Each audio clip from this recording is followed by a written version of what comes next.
The cruelest punishments in Nazi Germany. Imagine that if you knew of a crime, you would be taken to the Gestapo's White Room. In a never-ending nightmare, you would hallucinate for days, deprived of sleep while electrodes were attached to the most sensitive parts of your body.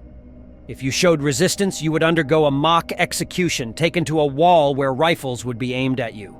The horror would escalate as the bullets failed to fire and they would laugh at your anguish.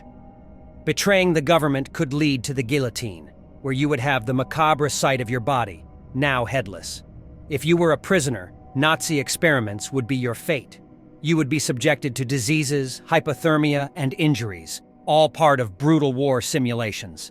And the most terrifying, a pressure chamber designed to mimic the cockpit of an airplane, to the point of suffocation.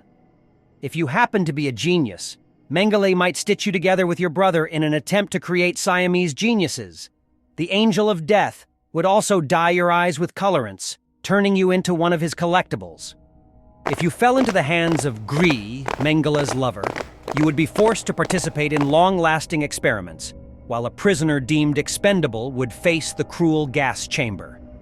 Its interior, disguised as a public shower, would reveal the truth when the doors closed and Zyklon B fell from the ceiling.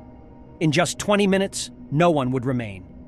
After death, the SS would carry out their horrific task, looting the bodies, even extracting gold teeth. What was left would be cremated. However, the most terrible of punishments was the death march.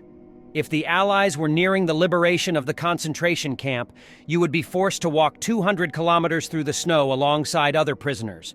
For every person who stopped, a shot would be fired. All of this merely to be taken to another camp.